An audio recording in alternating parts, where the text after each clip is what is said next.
une fois dans l'année, ils savent que tout le pays commence à communier avec ces familles et à les entourer. C'est vrai que c'est des périodes extrêmement difficiles psychologiquement, mais d'un autre côté, c'est le moment où le pays entier les entoure et pour eux, c'est extrêmement important, comme pour les familles des soldats, comme pour les familles des victimes, d'avoir cette reconnaissance. Yom HaZikaron, la journée du souvenir des soldats et des victimes du terrorisme approche. L'occasion pour nous de parler de cette journée et puis surtout de cette grande Mishpachat Ashrol, de cette grande famille des endeuillés. Et pour cela, nous sommes avec Aurélia Blia. Aurélia, bonjour. Bonjour. Vous êtes responsable de la branche francophone de One Family. One Family, on va le rappeler, une association qui a pour mission de s'occuper justement de ces familles endeuillées et des victimes du terrorisme. Pour les familles endeuillées, mais aussi pour les blessés. Pour les blessés. Depuis maintenant 22 ans. Vous occupez aussi depuis longtemps de cette branche francophone. Pas seulement des francophones, mais... Ma responsabilité principale, c'est les francophones, mais c'est vrai que je fais partie aussi de la commission financière, je fais partie aussi de plein de choses d'organisation de l'association.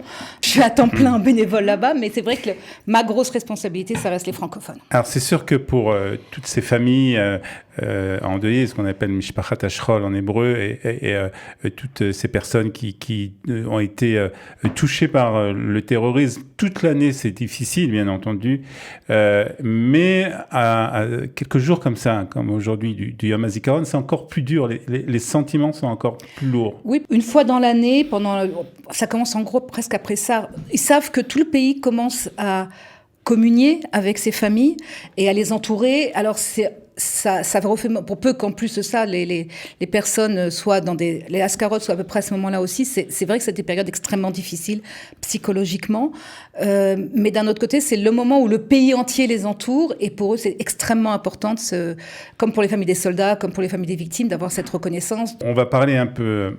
Malheureusement, c'est un peu difficile parce que chaque cas est un monde, hein, comme on dit. Hein. Mais on va parler quand même chiffres et le nombre de victimes du terrorisme, le nombre de soldats.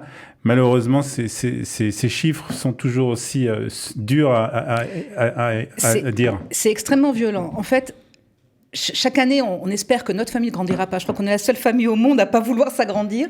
Et chaque année, on rajoute et on rajoute et on rajoute. Pour un simple exemple, les chiffres officiels du ministère de l'Intérieur en Israël, c'est que depuis quasiment l'an 2000, donc ça va faire 23 ans, il y a eu plus de 14 500 morts par terrorisme. Maintenant, depuis un an, puisque c'est ce qui nous intéresse, c'est ce qu'on fait le bilan chaque année, d'année en année. Donc en un an, mars 2022, avril 2023, nous avons déjà 45 morts. Il y a eu plus de 3000 attentats. Maintenant, attentat ne veut pas forcément dire chaque fois un blessé ou des blessés ou des morts. C'est aussi quelqu'un qui a eu la chance de se sortir d'une fusillade sur sa voiture ou bien qui a eu la chance de sortir d'un caillou reçu sur la route dans le pare-brise. Mais ça veut dire qu'il y a derrière quand même du traumatisme, il y a ce qu'on appelle du PTSD. Donc en fait, 3000 attentats, c'est autant de personnes, si ce n'est pas 6000 ou 9000 ou 12000 qui sont en traumatisme. Maintenant, dans ces 3000 attentats, ça fait donc 45 morts, ça fait 140 blessés, c'est énorme.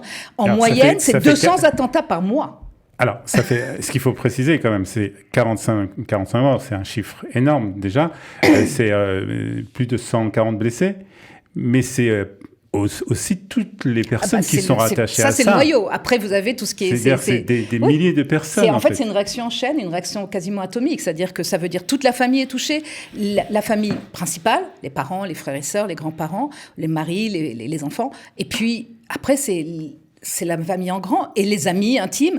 Regardez ce qui s'est passé juste avant Pessah, la famille Di, par exemple. Ouais. Deux jeunes filles tuées, c'est toutes les écoles d'Efrat où le Bnei Akiva et les mouvements de jeunesse qui sont touchés, mais c'est pas que ça, c'est tous les copains. C'est toutes les familles autour qui se connaissent ou qui les connaissaient pas, mais dont les enfants ont été aux activités avec les jeunes filles. Et après, la maman, et après... Donc, c'est une ville entière qui est touchée. En fait, en gros, autant de touchés que la population israélienne. Ouais. Et donc, One Family s'occupe justement, plus particulièrement de ces familles, des victimes directes aussi du terrorisme. Alors, quelles sont les actions que vous faites? Qu'est-ce que vous organisez pour eux? Énormément de choses. On est présent toute la journée. En fait, on est la famille qui vient après la famille directe.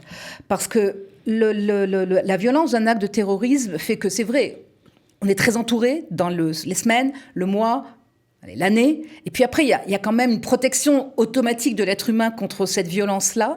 Donc en fait, nous, on est déjà là depuis le premier jour, mais on continue à être là. 20 ans après, on s'occupe encore des familles depuis 22 ans que nous existons. On fait énormément de choses. On leur fait, par exemple, là, Shabbat dernier, nous avons organisé un voyage à Haïfa dans un hôtel avec des familles endeuillées, des parents endeuillés qui se sont retrouvés Shabbat. Ça, c'est extrêmement réconfortant parce que peuvent rire ensemble, ce que nous espérons, mais peuvent aussi pleurer, et c'est souvent ce qui se passe, ensemble, en sachant qu'être compris. La souffrance d'une blessure n'est pas la même que de perdre son frère, que perdre son grand-père, que perdre son père, que perdre sa femme. Ouais. Et ces familles-là se comprennent vraiment au quart de regard. Mais est-ce que, quelque part, je pense que vous avez réfléchi à ça, mais je pose quand même la question, est-ce qu'il n'y a pas un côté peut-être négatif justement que ces familles restent ensemble? Peut-être qu'il faudrait les mélanger avec d'autres familles? On peut pas.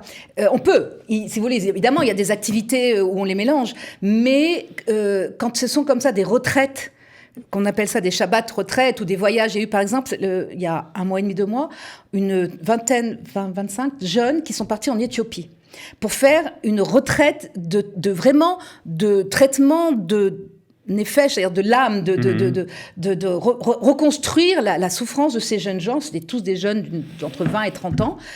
Ils sont rentrés, les lettres que nous avons reçues, les WhatsApp, les messages WhatsApp, même de 3 lignes, nous ont fait comprendre qu'on a vraiment gagné notre pari. De les emmener là-bas, ça leur a fait sortir vraiment tout le négatif. Donc c'est vrai qu'on pourrait se dire, ok, c'est se retrouver qu'entre mamans endeuillées. J'organise des voyages à Paris de mamans endeuillées. C'était très, très, très extraordinaire au niveau force, etc. Mais elles ont besoin d'être entre elles. Elles se comprennent qu'entre elles. Donc c'est pas tous les jours facile, mais c'est vrai qu'ils savent que c'est que comme ça qu'ils s'en sortiront. Alors, d'un point de vue des personnes qui aident justement ces familles, la plupart des personnes sont des bénévoles dans votre Bien association. Sûr, oui. De ce point de vue-là, quelles sont les forces qu'on doit avoir pour justement rencontrer ces familles? Beaucoup. J'aurais tendance à dire que, puisqu'on parle de Yom HaZikaron, de Yom HaZikaron à Yom HaZikaron, on se souhaite que l'année prochaine, on sera moins nombreux, et c'est malheureusement pas le cas. Et de Yom HaZikaron à Yom HaZikaron, c'est de plus en plus difficile. Pourquoi? Parce que nous sommes tout le temps avec eux. Donc déjà, chaque famille, on a l'impression que le temps efface la douleur, mais quand on perd son enfant, ça n'efface rien. Au contraire, la plaie, est de plus en plus béante. Le manque est toujours là, et de plus en plus. Nous, on organise...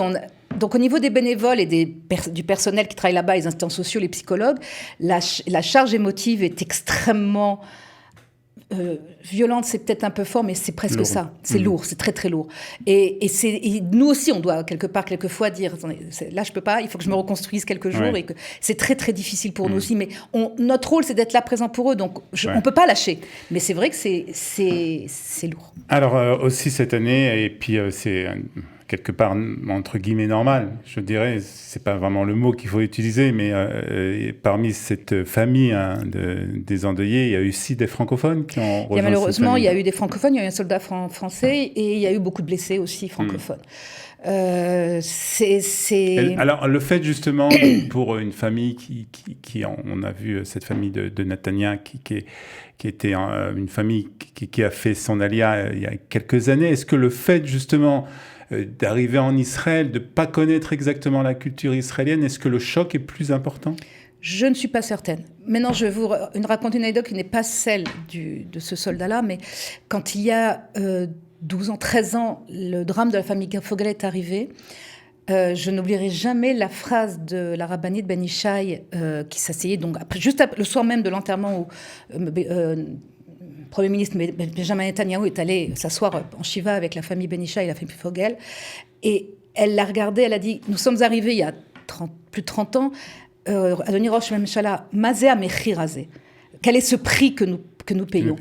Mais ce prix, c'est pas spécifique ni aux Français, ni aux Américains, ni aux Anglais. C'est tout Israélien, tout Hébreu, tout Juif qui habite dans cette terre.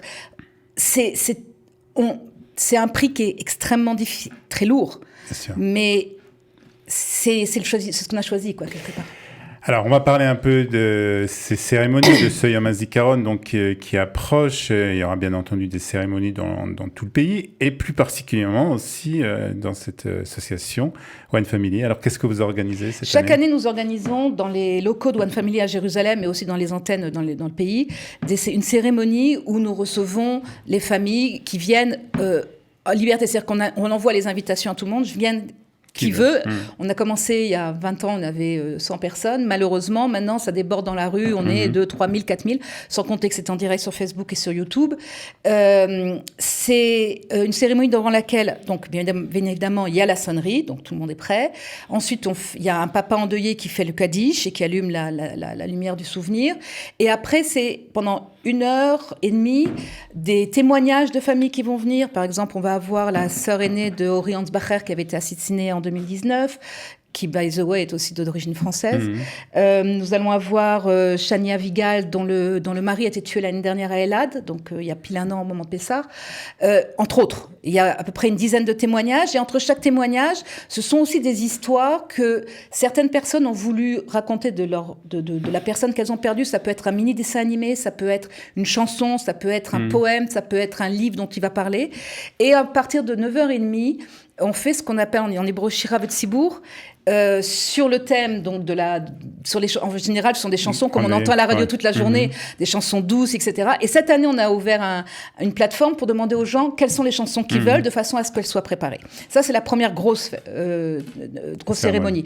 Nous en avons cette année 2 autres en association avec One Family, une au musée de la Tolérance aussi à 8h à Jérusalem où nous sommes en association, et une autre qui est organisée au Binyanei Haoma avec le Mizrahi Organization qui est une grosse organisation sioniste américaine qui vient et où nous serons aussi témoins avec eux. Le lendemain, tous les bénévoles sont dans tous les cimetières du pays à accompagner les familles. C'est important de le rappeler, et peut-être pour nos auditeurs qui n'ont pas eu l'occasion de vivre cette expérience, je pense que c'est quelque chose de vraiment très important le jour même de Yom HaZikaron, de visiter les cimetières, même si on ne connaît pas spécialement les soldats ou les victimes. L'ambiance est quelque chose qui reste. Moi, j'en ai lâché la chair de poule rien qu'en parlant. Donc, il y a ça. Et l'après-midi de Yom HaZikaron, ces mêmes personnes qui sont venues, que nous avons eues au Binyanei Haoma, vont être dispatchées avec des accompagnateurs, des bénévoles de chez nous, qui vont les amener dans des familles, parce qu'elles ont demandé à rencontrer des familles endeuillées. Ça, c'est la chose. Et cette année, nous avons créé une plateforme, comme on dit, plateforme Achevrati, une plateforme de réseaux sociaux qui va être uniquement destinée à raconter les témoignages des familles qui ont été de ceux qui ont été tués.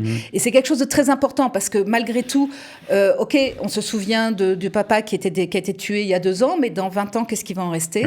Donc là, c'est des témoignages que les enfants ou la femme ou les parents ou les frères et sœurs vont raconter et qui vont rester sur les réseaux sociaux et qui vont rester en mémoire, un peu dans le même système qui était fait au Yad Vashem pour les soldats, où on peut claquer le nom du soldat maintenant et le monde digital permet d'accéder à toute son histoire, ou pareil pour Yom HaShoah avec Yad Vashem aussi. Alors, donc ça c'est pour Yom HaZikaron, donc les cérémonies.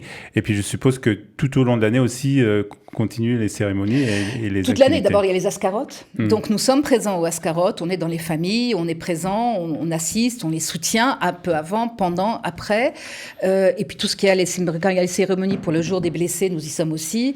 On travaille toute l'année. Il y a beaucoup de travail. Beaucoup de travail. Alors c'est bien sûr, je suppose que c'est avec beaucoup d'appréhension qu'on approche de cette journée. Oui, le matin, disons que le matin, la pression elle est dans les bureaux, elle est à son maximum en ce moment parce qu'on prépare vraiment les choses. Mais c'est vrai que personnellement, je sais que déjà d'avance, je sais que lundi, ça va être très dur, que plusieurs va m'arriver. Et c'est vrai qu'on ne peut pas être indifférent. C'est ça. On ne peut pas, même si on n'est pas touché, Dieu merci, directement. On connaît forcément quelqu'un. On connaît forcément quelqu'un. Donc, on ne peut pas ne pas penser à tous ceux qui sont tombés pour nous. Très bien. On va vous souhaiter, Oriella, d'avoir moins de travail l'année prochaine. Bezrat Hashem. Merci en tout cas d'être passé chez nous. Merci.